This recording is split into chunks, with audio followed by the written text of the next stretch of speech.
You're listening to the Doc Lounge podcast. This is a place for candid conversations with the healthcare industry's top physicians, executives, and thought leaders. This podcast is made possible by Pacific Companies, your trusted advisor in physician recruitment. I am one of your hosts, Cameron Steinheimer, and I am the marketing manager here at Pacific Companies.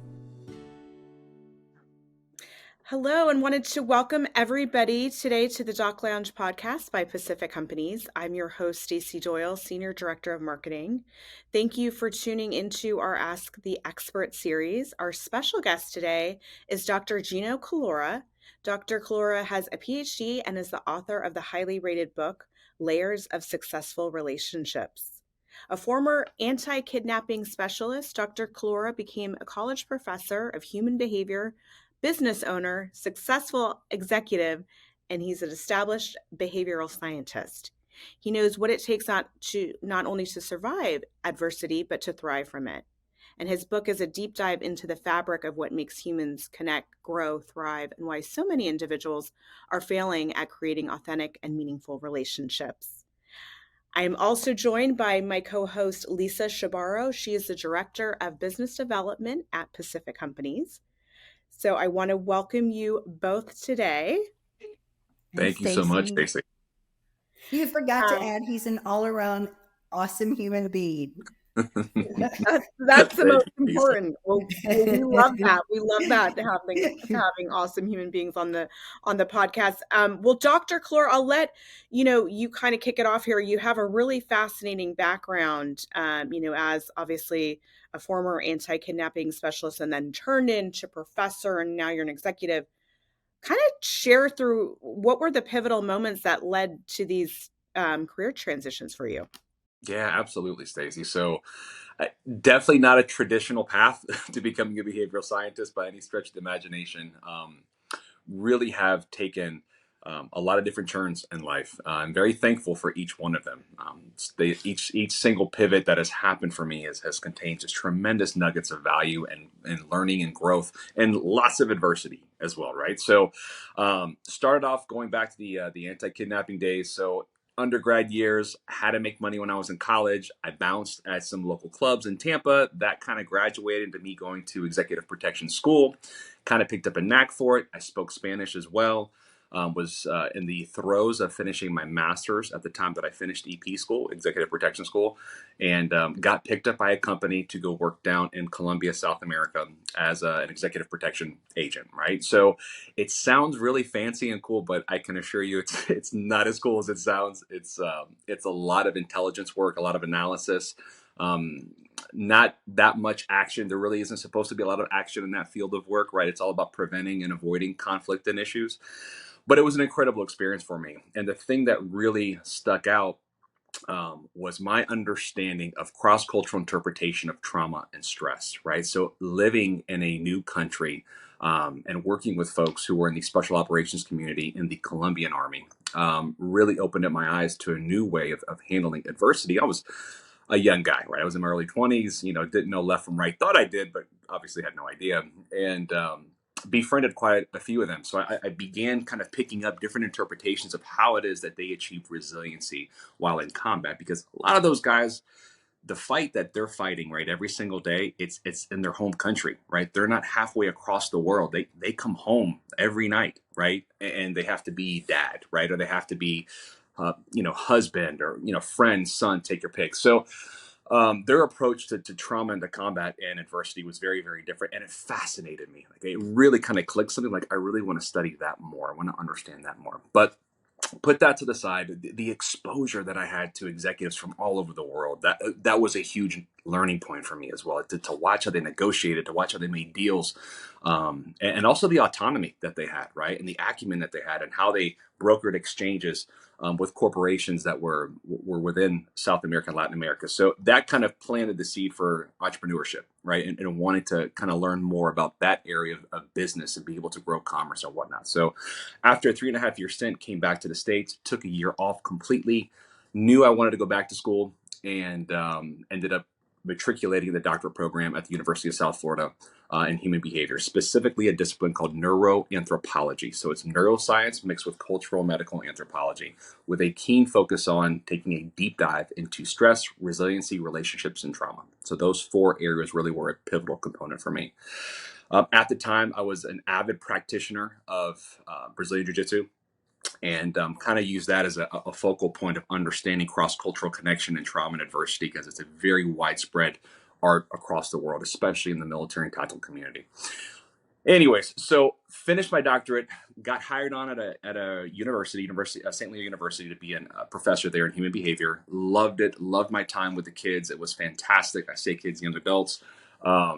And really, really enjoyed it. But I still didn't shake that bug as far as being an entrepreneur, right? Really wanted to get into the world of business and put those skills to use.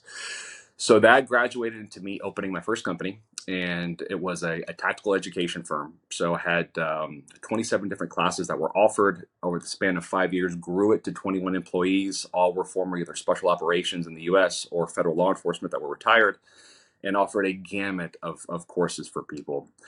Had that company for a total of 6.5, 7 years, and then successfully exited from that company, and then went into coaching and coaching executives, coaching professionals, right? Teaching them about how to deal with adversity, with trauma, with the hustle and bustle, the grind.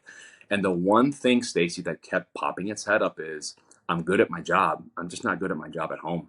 Like, there's a big disconnect with the connection that I have with my family. There's a big disconnect that I have with the connection with my kids and my friends. But when it comes to work, I'm there, right? I'm solid. I'm great. And that's a really big deal, right? I mean, we're human beings, not human machines, right? And so we have to really nurture that side of this interaction. It doesn't matter what field of professional it is. Uh, Again, we're human beings. So full circle right now, that is where I spend the majority of my time, is in the coaching space, and working with high performing and high achieving individuals to achieve an equilibrium, an understanding of the human condition, to be able to get realigned. And that's a big thing I'm sure we're going to talk quite a bit about today, is alignment, and how important that is to ultimately achieving peak performance as a human being. So that's the gist. Love that. I think that's a great intro. Obviously, a lot of our audience, are members of this, group of people, very high performing, high achievers, physicians that, are doing, a huge workload at work, and then, obviously have personal lives as well. And so, would love to just kick it off, and maybe you talk, a little bit about kind of finding this balance.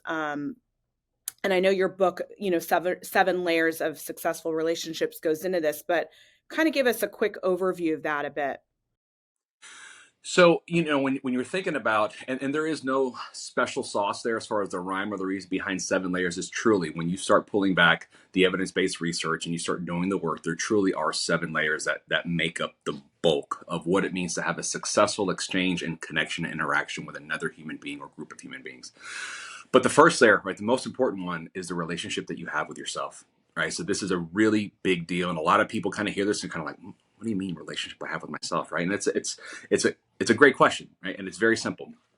The quality and depth of relationship that you have with yourself will always, always define the quality and depth of relationship you can have with somebody else, right? And so that means having that honesty and that just naked understanding of who you are, and more importantly, being confident in who you are, right? And one of the big things about confidence is not to be mistaken with arrogance or cockiness, right? Because that obviously does happen. But confidence, when you break it down, the etymology from a Latin perspective, right, it's confide, right, with faith, with belief in who you are and what you stand for, what your mission, purpose, vision is for your life, and the ripple effect that you're going to have when you're no longer walking this earth. So kind of deep, kind of heavy, but it should be, right? Life is finite and it goes by very fast. So what's that imprint? So that's layer number one, right? So understanding who you truly are. Number two is your source, right? And there's a multitude of ways that you can go about this, right? But the big thing here is, you are not just you, right? You are part of something so much bigger, right? What is that thing that is bigger to you, right? To your life? What is the thing that's propelling and driving you outside of just you, right? That is giving you that meaning and that purpose that you seek to fulfill, right? Number three is alignment, right? So layer number three is alignment. And this is really important, especially when we start talking about value systems, right? And I think all of us can kind of relate to this idea of, well, this is who I am professionally, and this is who I am personally. They're two different people. As soon as I walk into the house, I shut off the professional side and I'm this person. And as soon as I walk into the office, I'm this other person. And that's just not true, right? Again, we're human beings, not human machines. We like to pretend like we can turn off the switch off and on, but it doesn't work that way, right? So why is alignment important, right? You should have alignment between both identities, right? And there should be a very clear understanding of who I am at home doesn't coincide with who I am at work, and who I am at work doesn't coincide with who I am at home. There's a silent conflict that's happening, right? Subconsciously, right? And that conflict over time will build up, build up, build up. And so when you see folks who are having things like a midlife crisis, or you see folks who are dealing with different levels of disconnection and communication with folks that they love, or patients that they serve, or clients that they serve, it's something much deeper than just having a bad day, especially when it's a chronic issue, right? There's a deeper thing that's going on there. So then number 4, so once you achieve alignment, what is layer number 4? Before we even begin to start talking about the importance of articulation, right? Let's talk about the importance of listening and how important it is to be able to listen with an open mind. And that is a very cliche saying, right? But it's so true. When you are listening, how are you managing expectations, right? What are the expectations you have of yourself, and what are the expectations that you have of the other person? Because expectation management in relationships is a really big deal, right? It's a really big deal. And then number 5, how you communicate. So this is a really important thing. A lot of people think that it's word choice or tonation, body language, and all those things they contribute, right? But at the end of the day, we have to understand the point and purpose of communication, right? We communicate as a means of communing, right? Of sharing, right? And we share as a means of building community, right? So it's building relationships. That's the purpose and point of communication, right? So it's not about let me force my point down your throat. No, it's what can I build with you? In this time that we have right here, right now, I'm sitting here, Gino Collura. I've got Stacy and Lisa on the line. We have listeners who are dialing. What can we build together right now? It's not just about what my agenda is, and I want to make sure you get. No, it's always a collective, right? And then number 6, staying open to possibilities, right? All possibilities. It's very easy for us to get narrow focused in what it is that we're doing. And again, goes back to expectations. What are those expectations that I have of other people? Well, if I'm not staying open to other possibilities of this particular situation and this interaction, I don't know, right, what is on the other side. And if I think that I have all the right answers, which we all know that we don't, right, there's always a better way, always. But that takes a good dose of humility. It takes a good dose of understanding. Again, you're not a machine. You're not perfect, right? All of us have those gaps, right, in our own character and our own person, and we have to recognize that. And then lastly, layer number 7 is self-regulation. How do you keep all those things in check? Right? It's a lot of moving parts and it's work. Right? It is not easy, but you have to put the work in, right? Because at the end of the day, the impact that you have in the relationships that mean the most to you is truly what's going to contribute, right, to who you are and what you stand for when you're no longer here. And what do you want that to be? And one thing I always have my clients do, or groups that I work with do, is write their own personal constitution. All right, so sit down and truly, no distractions, no cell phone, no TV. Give yourself an hour to 2 hours and write down on paper everything that you think you are and you think that you believe in, right? Put it to the side, give it about a week, go back and visit it, and then give it to the one person that you believe knows you better than anybody else. Let them read it, and then ask for honest feedback. Is that really who I am? Is that how you see me? It's a very powerful tool. Love that. Well, that's a good assignment for everybody that's listening, It and for is. I'm gonna go do that. Well, I'm And thinking it of just all shows the the power of kind of self-reflection. Go ahead, Lisa.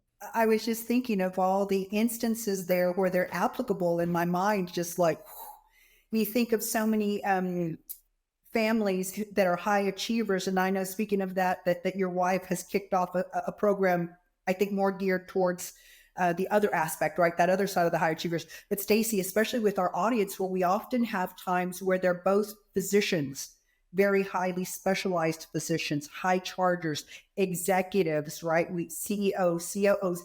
Do you ever notice that there is a collaborative um, partnership or framework that's inherently taken on by some of these couples that you do see transitioning easier than others? So, for example, are there certain behavioral patterns? I know in listening to some, there's just a natural pattern, a natural flow. Or do you find that it takes more work with two executives or a power couple per se? Absolutely. So when you're dealing with a power couple, there is a flow, right? That has been established, right? Because this idea of not settling for mediocrity, right? Wanting to achieve the best, the next level, right? That doesn't just happen, right? There's effort, there's tenacity, which means there's structure. Because if you've been doing it over and over again, there's a way in which you've been doing it, right? And so a blueprint is already created, which we often lean on mental models, right? There's mental models that have been established, and they create those expectations of how it, and it's really important, how it should be, right? Now, the question is, how often do you challenge the should be? Right? And that is where we start opening up the bridge to the possibilities of what could be, right? So the should be and the could be, two very, very important. And it's difficult. I will tell you, with power couples that I have the opportunity to serve, there's a validation already, right? Well, I've done it this way. It's got us to this point, and we're doing all right, right? When we start peeling layers back and saying 110%, and in this domain, in this particular silo, it works, right? But we're having this interaction, right, between the three of us right here and right now, because it can be better. And the question is, are you staying open to the possibilities of what better could look like, right? And if you're automatically saying, yeah, but it's like this, and this is the way that I've always done it, you just said it. You've always done it this way. It's not working the way that you want it to, right? And so, and I will tell you, Lisa, like there's some tough love conversations, right, that have to happen there. Or we have to break certain barriers and kind of the neurocircuitry closed loops that exist, right, in the mind. We have to break those and turn them into open loops, and that takes some pretty intense conversations, right? But 110% of what you're saying, yes, there's typically an established flow out the gate. And I will tell you, it's very interesting because some of the younger folks that I have the opportunity of working with, a lot of times the flexibility factor, right, it seems to be a little bit higher, because they will admit, I don't know what I don't know. They haven't quite crossed that threshold yet of the professional success and the validation that comes along with that. And not to say that it's easier, because it does bring its own set of challenges. But there's definitely a dichotomy there. I love that question, because I'm sure we have a lot of people in the audience that have that dynamic in their families or in the relationships. I think what would be really, really a great thing to review is just how do you, are there common mistakes that you see some of these high performing professionals making? And kind of what are those common mistakes? And maybe you have a few tips or ways of opening, like you're saying, opening the mind to create new habits. Yeah. So one of the biggest things that happens there is the misalignment factor, right? The go, right? And when we start talking about relationship management, a lot of times less is more. I mean, truly, it doesn't always have to be go, and you have to be okay with that. And that is a shift in perception, right? It changes the way in which that you perceive the value of your time, right, with other people, and whether that's an intimate relationship or a professional relationship, it doesn't matter. It's human to human connection, and this idea of pushing, you don't push sometimes, right? There's a time and a place to not push. You just have to know when it's time, right, to pump the brake. That would be number one. Number two is understand what your values are, right? And we talk about this, right, a lot, but do you actually, like, for example, going back to that Constitution, when you read that thing, right, at any given time, at any given day, right, what's the percentage that you're actually fulfilling what's on that piece of paper through your actions, right? I mean, prime example, I can think of umpteen different physicians that I have as clients and as friends as well. A huge component of the Hippocratic Oath, right, is to live an exemplary personal professional life, right? But yet they have habits that are horrible for them. Horrible, right? I mean, whether it's smoking or drinking or whatever the case may be, right? And it's like, let's talk about alignment, right? You've devoted your life to this beautiful profession of helping and serving and really truly being able to move the needle of humanity, right? But yet you're neglecting yourself horrifically. You're neglecting relationships in your life, which help to kind of identify your existence of who you are and the impact that you have. Don't do that, right? Let's get back to square one. Let's get back to the roots, right, of why you're doing what you're doing. Cut all the stuff out of the fray and just focus on this thing that you fell in love with. Because if we can reignite that, right, and then kind of the relationships and where they're at in your life right now, and we can achieve alignment and equilibrium, that's the goal, right? But the thing about it is we never fully get there, right? Like, again, expectation management, it's a constant work in progress. But if you're not even putting 1% effort forward on it, you're never going to get there. You're never going to begin the journey. Do you think so, I think Stacey? that's a valuable lesson. Yeah, go ahead. I was going to say, I think that's a valuable lesson for our, physician audience, because you're saying, they do have the greater purpose and the greater mission of serving others. And if they're focusing just there and not on themselves, that equilibrium gets off. Lisa, go ahead. Yeah, well, that's what I think you and I, our mind went to the same place because, the big thing, physician burnout, especially post COVID, right? Where so many of them, and now what I hear from a lot of my physicians and my executives, we're playing catch up, right? A lot of physicians, a lot of executives took a huge financial hit, and now we're playing catch up. In a two physician household, that's twofold. And so we're seeing a lot of physicians who are just saying, I retire, I can't handle it mentally, I don't have anything left. And then we're seeing the other flow where it says, you know what, I took such a huge financial hit, I have to keep doing this, even though in my heart, I don't know how much longer I can do it. And so, what do you think is a good way to some quick realignment tips for our physicians who are at that side of it? Yeah, absolutely. So I think first and foremost, so you have to know what you're aligning with, right? So let's go back to the value system side of things. So first and foremost, put your values down on paper, right? Your personal values. I'm not talking about a vision statement for a company, like your personal values. What are those things that make you tick, that make you proud, that at the end of the day, you are exemplifying those things? That's number one. Number two, right? Commonly known, but self-care in the form of make sure you're getting enough sleep, make sure you're getting some meditation, some quiet time, and make sure your diet, right, is doesn't have to be great, though we want to strive for it to be, but these are the fundamental things, right, as far as building up resiliency and tenacity to be able to quote unquote stay in the game, right? Because if this idea of I need to get realigned because I feel burnout, totally understand, right? Everybody that is achieving at that level goes through that. But if you're committed, right, to it being a marathon and not a sprint, understand that you do have time and be okay with it. A lot of these folks, the motivation factor is so high, they want results right now. You have to be okay, right, with it being not now. All right. It's going to come, right? And it's maybe going to be in a different way than you got to where you are. But you have to accept and be okay with the fact that it's going to take a little bit more time than I anticipated. And again, that can be a shift in values, right? Because if this idea is, maximum efficiency, right? And when I'm putting all this effort forward and I'm not seeing the results that I want to see, whether it's economically or patient flow, whatever the case may be, you have to shift your expectation, right? So the first thing is, what exactly am I aligned with what I'm doing? And then how does that speak to my purpose as an individual? And if your purpose as an individual, again, goes back to this beautiful humanitarian effort of being a physician to help people who are going through some of life's adversities, right? And whether it's health or psychological, whatever the case may be, you have to be okay with the fact that, look, we live in a different world now post COVID. I mean, truly, we do. It's just different.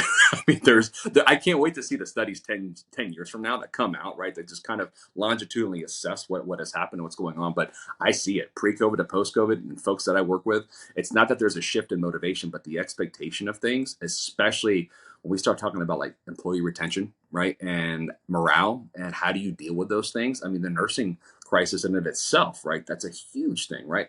And I've seen tidbits of it in the world of physicians. I've got a handful of physicians in my family, and conversations that we have, especially if they have institutional relationships and they're working in hospitals, wow, the culture has shifted in a big way, right? And so that's a beautiful time to kind of go back retrospectively and say, why am I here, right? Where am I going, right? And what's the expectation that I have as far as the performance? Knowing that things have changed, knowing that there's different variables now, I need to adapt. So that's a huge thing too, right? Adaptability, right? Being okay with doing it a different way goes back to that layer of staying open to possibilities. I like that. And I think it's great advice in terms of, one of the topics I wanted to dive into a little bit is, facing, adversity. And I think that probably is a nice leeway there of just, what do you do when you're in some of these situations, like you're saying, for, physicians that are practicing in some of these settings where there may be, increased workload, not as much support as they need. What are some advice there that you can give? Yeah. So this is it's a simple one-liner, but it's a very powerful one, right? And the simplicity of it is, it's do the harder thing, right? Make the harder choice, right? Well, what's hard for you? What is the thing because if it's hard, it means it's different, right? And if it's different, right, it means that you're changing something, you're shifting something. So when we're talking about dealing with the shape shifting that can happen, right, especially at a sociological level, or professional level, or personal level, you have to push yourself to operate in a space, right, where you're okay making the harder choice. And as a matter of fact, you embrace the harder choice, right? You lean into the curve, right? That is that adversity, that is that difficulty, and you welcome it because you know every single time you make a difficult decision, it's an opportunity for you to grow as a human being, right? And that is one thing. And this is it's difficult because there are times and there's personality types, especially in the role of high functioning, high performing individuals, where it's, look, man, I'm at the mountaintop. I'm there, right? Like I don't need to push myself any further, and nothing could be farther from the truth, right? Because there's a complacency there, right? There's yes, professionally you're there, I get it, right? But as a human being, let's talk about that, right? Because if you're comfortable, that's a problem, right? I want you to have all the basic needs met, but as a human, you never stop growing, you never stop learning. So invite it, right? Invite that adversity, invite that challenge, as long as it's done with balance, equilibrium, and alignment. That's the difference, right? If you're doing it and it's an extreme and now it's detrimental, you're not getting sleep, you're stressed out beyond belief, you're getting ready to have a panic attack, nervous breakdown, take your pick there. No, we're not doing it right. Goes back to less is more, right? Pump the brake, right? Let's smell the roses, take a look around, and know it's a marathon, not a sprint. Lisa mentioned this earlier, but we also have, healthcare executives that are listening, and obviously Lisa interacts with them a lot from our business development side. What's some, insights that you can give to leaders that are leading organizations, especially, in some of these high stress, circumstances? What insights do you give to them to perform their best? Yeah. So one of the things that's particularly unique to the time that we live in, right, is the rate at which the brain has an increased operational tempo, right? So at any given day, a human brain is producing 12,000 to 60,000 thoughts a day, right? It's a lot of thinking, okay, especially when you're a high performing, high achieving individual where you're being critical, analytical, right? And those decisions make a really big deal, right, on someone's well-being and health, right, and overall organizational success, and so on. So what I typically tell them is, look, of those 12,000 to 60,000 thoughts, 95% of those thoughts are the same exact thoughts that you had and your team members had the day before, right? And so it is incredibly important to understand that 5% variance that's there, what's the quality, all right, of the thing that's being injected. As a leader, do you truly understand what it means, right, to be a leader? And most folks say, look, if I ask most executives or folks that are at the tip of the spear of an organization and leadership chain, there's many different definitions that I've been given of leadership, right? Simplistically, what is it? It's your ability to influence others to achieve a common objective. Key word there is influence.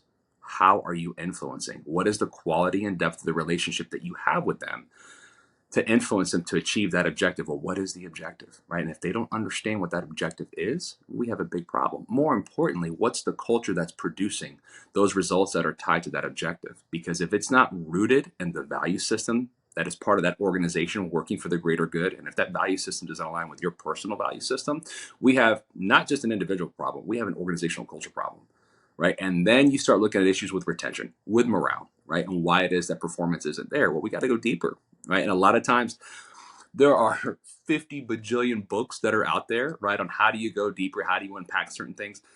And the truth of the matter is there is no quick hack. It's work, right? You've got to put in the work for this, right? But it starts from a top-down perspective. What is the level of self-mastery that that individual leader has, and how is that being pushed out to the organization? Because if it's an expectation where I'm pointing and telling as compared to let me live it, that inauthenticity is felt, right? That is at a gut, instinctual level. And people, like, they thrive off of being able to look to somebody else and say, you know what, no matter what, I know what they stand for. I know they have my back, and I know they have the greater good at heart. I'm all in. Versus they're just doing it for a paycheck. That is a huge differentiating factor. I can agree. As you're saying that, I'm thinking some of my most successful recruitment projects with CEOs who you just know they embody that. They are very much servant leaders. What can I do to support my position? What can I do? Just regularly giving those, hey, great job. Hey, how's the family? Hey, Yes. just checking in on you. I have CEOs who make rounds visiting their physicians just to make sure their physicians are happy. And so when those tough conversations have to be had, when you're doing more call than you care to, when the hospital finances aren't where they should be and everyone's, kind of nervous, those physicians, like you say, know that the CEO has their back and they're just going to trust he's taking care of it. And it allows them to continue on the focus of medicine. Yes. I'm seeing Yeah. that. So it sounds so far, so to make sure that I'm understanding correctly, some of the key points are adaptability, and the ability I guess, the ability to pivot in certain situations, right? Huge. Yes. Huge. Adaptability. If there was one thing, right, from an organizational perspective that I would really push leaders to embody and have exemplified in their culture is adaptability, right? Because again, if I'm open to the possibilities of doing something different, right, I'm okay with it. And it's part of the expectation management chain out the gate, right? There is no, this is how it's going to be, period. We don't live in a time where that's something, right, that is going to be applicable to every situation, the majority of situations, right? When we're talking about codes of conduct and how it is you're interacting with your team, that's one thing. But the nature of the flow of work and what's happening in the marketplace, how it is that you're interacting with the patients and their families and as well as your colleagues, all those things are subject to change, right? Just depending on what's going on at a cultural level, what's going on, within the practice of medicine in of itself, right? There's constant shifts and adaptation, as there should be, because that's just the nature of growth, right? And so you want to embrace that with open arms, not shun it. And that's where I think we get into a lot of big challenges, is that now not doing it that way no matter what. And that often is a demise of a lot of organizations. You mentioned something, and it kind of just triggered my mind. So obviously, with our physicians, their interaction with patients is really, really crucial in kind of in healthcare and the quality of care that they're providing. But a lot of times they may not have a lot of time. They might have to be, moving on to the next patient. What are some insights that you would, provide to enhance their interactions with their patients, and to develop better relationships? I think there's a cardinal rule here that is it's often forgot, but it's a really important one, right? And it's not about what you're saying, it's how you're making them feel, right? And when we're talking about quality and depth of interaction between a provider and a patient, regardless if it's a wellness check, right, or if it's a physician having to deliver some horrific news, right, to a patient, the idea of being able to be direct and be professional, but at the same time, put yourself in their shoes, right? What do you think that they're going to be? And it sounds very, very cliche, but truly, it's an art form. And I have seen physicians who are amazing at it, like really, really good. And I have seen plenty who are just, no, on to the next one, on to the next one, on to the next one, right? And so I would definitely encourage them to look at the end of the day, every single patient. Yes, I get it. You're pushing volume. There's lots of people that you need to see on a regular basis, whether you're doing rounds or it's in the office, take your pick. But every single person, right, whether it's 5 minutes or 15 minutes, the time that you're there, truly connect at a level to where you can put yourself in their shoes, right? And everything that you can embody and know about their life, put it in terms, deliver the messaging to where you're going to make them feel comfortable. You're going to make them feel like they can trust you. You have that, you're gold, right? You're solid. If you don't have that, right, that is how issues begin to perpetuate with trust. And that is the number one thing when it comes to currency and relationships, whether it's at an intimate level, personal, professional, but especially when you're talking about provider and patient. Trust is everything, right? And so I know that you graduated top of your class and you're the world's best surgeon, and that is beautiful street cred, right? But when I think about the experience that I have with you, right, that time that we shared that neither you nor I can ever get back, right, that's priceless, right? And so make the most of that because you're giving them something, right? And they're also giving you the opportunity to serve your mission, right? And so it's a mutual highway. So don't ever forget that, right? Without them, there is no you, regardless. Because if you don't have anyone to serve, what's the purpose of what you're doing in the first place? Love that. That I think is very, very well said, and something hopefully is, tactical that, our audience can really start practicing. I know they are, but it's always good to hear that. It's Of almost like a course. refresher of, why, how can I improve my quality of service to my patients? Well, because that adaptability thing, as you were talking, Gino, and you hit something, and that adaptability part, I can see where, as two hard chargers, going back to that other side of life, like that going home part, it's important to have the ability to adapt. And here's what went through my mind. I am happy, right? You called it kind of at the peak, at the mountaintop, But then suddenly I see this surgeon who's, taken off and he's growing now and he's doing even better. And I'm thinking, hey, I can do better too. And so I come home one day and I know things were in relaxed mode and we were going to chill. But now I'm thinking, oh, I've got a hard charge. And your partner is thinking, wait, I thought we were going to take off and enjoy the year, take it slow. So I think that's that adaptability of being able to sit back, reel it in, have that conversation of, I have the desire to chase someone, not someone, something, my next peak, I have found my next passion. That's not my strength, by the way. I'm very much, this process works. It gets me there fast and right. And so what is that starting point of learning to become adaptable? And you would think after having children, because I've got 2 grown children, and if there's anything that teaches you to become adaptable, it's the fact that children do what children do.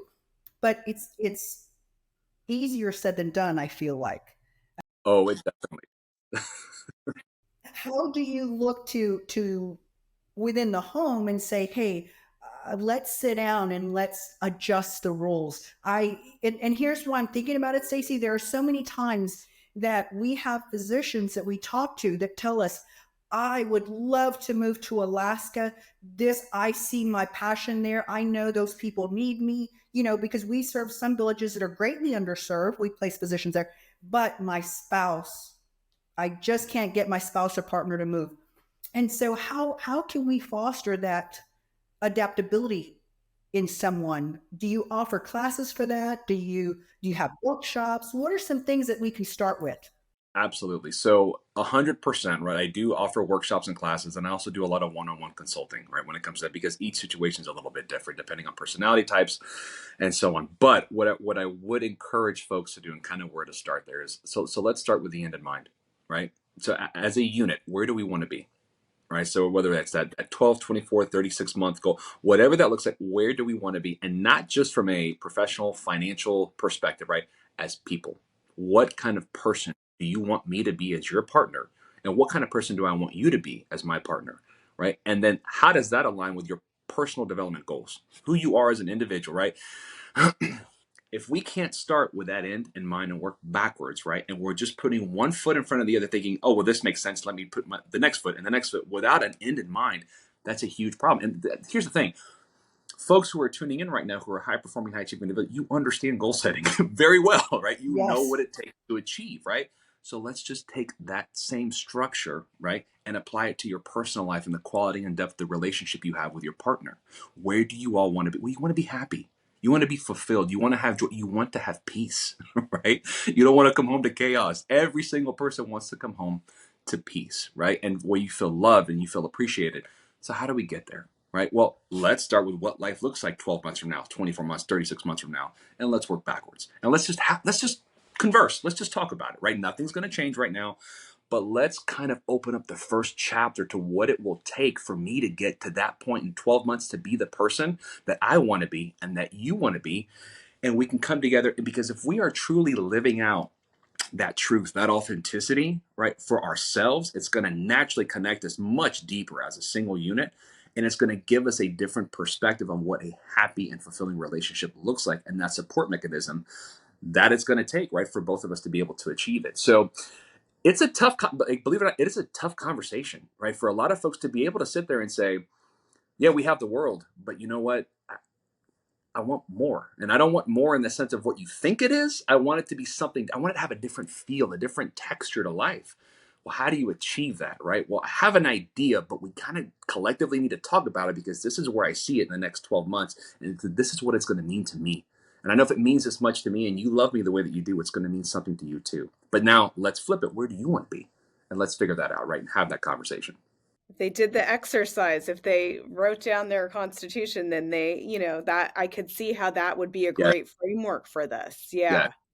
And another thing that I have folks do, and it does sound a bit morbid, but it is incredibly powerful, right? And I have them typically a few months into the line of working with couples or individuals. I will have them write their own eulogy, right? And so now we have got this living, breathing document that is your constitution, right? Of what you stand for right here and right now. But now let's talk about when you've crossed the finish line. What do you want it all to mean? Right. And now let's do a cross reference. Now let's compare the two. And now let's have that conversation. That between, I have seen marriages and relationships shift like that, right? Off of those two exercises, right? Because there's things in there the other person had no idea. There's things in the individual had no idea, right? But until they put those thoughts, those emotions, those feelings, those expectations out on paper, they never would have known. Because how often do we think about that, right? It's not something, the meaning side of it, the actual act of that's one thing, but the meaning side of it, that's a different story. Wow. Yeah. And it's about being living your authentic That's self, right. your Yes. true self, right? Yeah.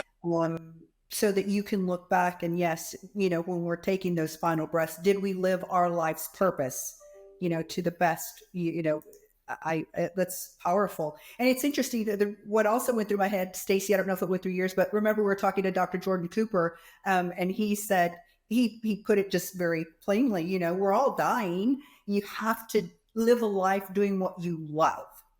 And ideally, if you're able to balance the two, the personal with the professional, you're living the life you love. You're living your life's purpose with someone at your side, not necessarily in a world of chaos and things of that nature. There's a wonderful book, and it's called The Top Regrets of the Dying, and it was written by a palliative care nurse out of Australia. The number one reason, and this is after a 15, 20-year career of her working in palliative care institutions, and she would ask pretty much every patient she had the opportunity to serve the same questions, right? And all of them, the number one thing that came back that was the most prevalent regret that they had was, I wish I'd had the courage to live the life I knew I was meant to live. It was very powerful, right? When you really think about that, how many times all of us, I don't care if you're at the top of the realm in the professional sense or at the bottom, there's masks that we wear, right? There's tap dances that we do for other people, right? Not for ourselves, that contradict our value system and our constitution, right? And we do it as a means of, well, you got to do what you got to do, right, to get to the top or whatever that next step is, right? And in a sense, okay, right? But at what point does that become a norm? And now that's how you're living your life every single day. Now you're living a lie, right? So what does that mean for the quality and depth of the relationship you have with somebody else? If the quality and depth of the relationship with yourself is misaligned, that's a problem, right? And it's a very prevalent issue that we have um, in this country right now. You are seeing it become a huge issue as far as mental health challenges, anxiety, depression, so on and so forth. Makes a lot of sense because you get, everyone gets in their day-to-day routine, everybody gets in, and then when you sometimes, I think that's why I love these conversations and really appreciate all your insights here, Dr. Collura, about just taking that step back and reevaluating, okay, what really, what's my ethos, what's my mission, what's driving me, and kind of let me write down my constitution. And I think that would really be such a fulfilling exercise for so many of us. It is. And one thing I would tell folks who are tuning in, don't cheat on this, right? Like a lot of us will like, well, let me go look up an example or let me go cheat. Don't, right? You are yourself. You are your own person, right? And if you are staring at that piece of paper and nothing's coming out, own that, right? And be like, wow. So maybe I need to think about this a little bit more, right? And kind of let those thought processes begin to build a mental model of how it is that I understand who I am and what my ripple effect is.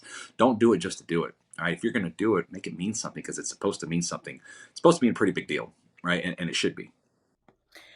I want to remind like our audience of the amazing book that they can go and read to really get some of these tools and go step by step. So that's The 7 Layers of Successful Relationships by Dr. Collura.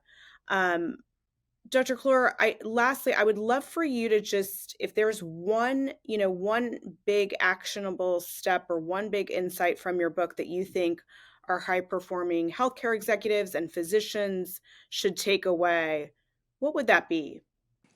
For a lot of folks that I have the opportunity to work with, layer number one, right? And again, going back to that relationship with yourself, don't be afraid to look at yourself in the mirror, right? And truly have all your vulnerabilities come out.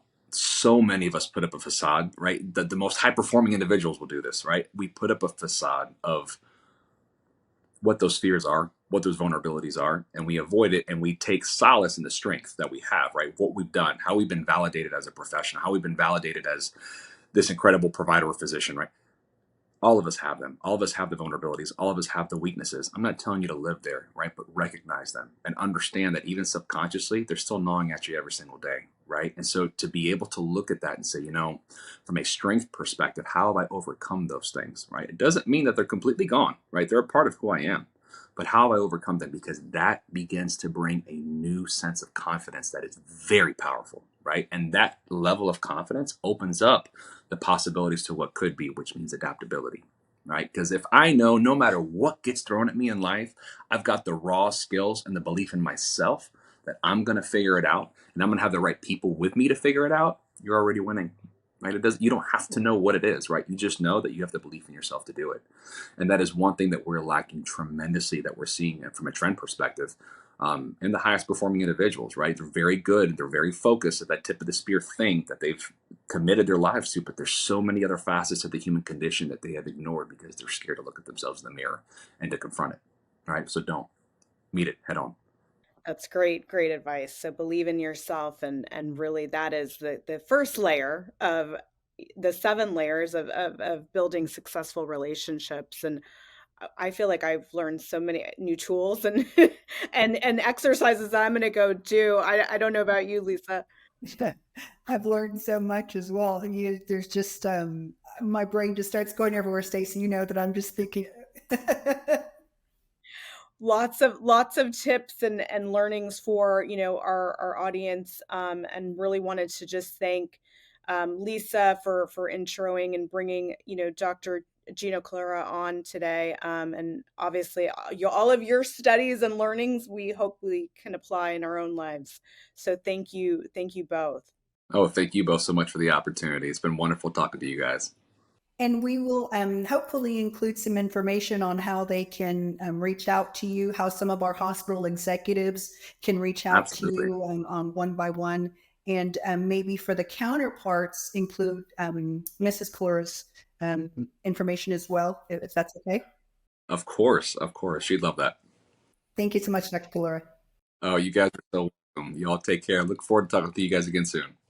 Thank you to all of our listeners. If you would like to be notified when new episodes air, make sure to hit that subscribe button. And a big thank you to Pacific Companies. Without you guys, this podcast would not be possible. If you would like to be a guest, please go to www.pacificcompanies.com. Thank you.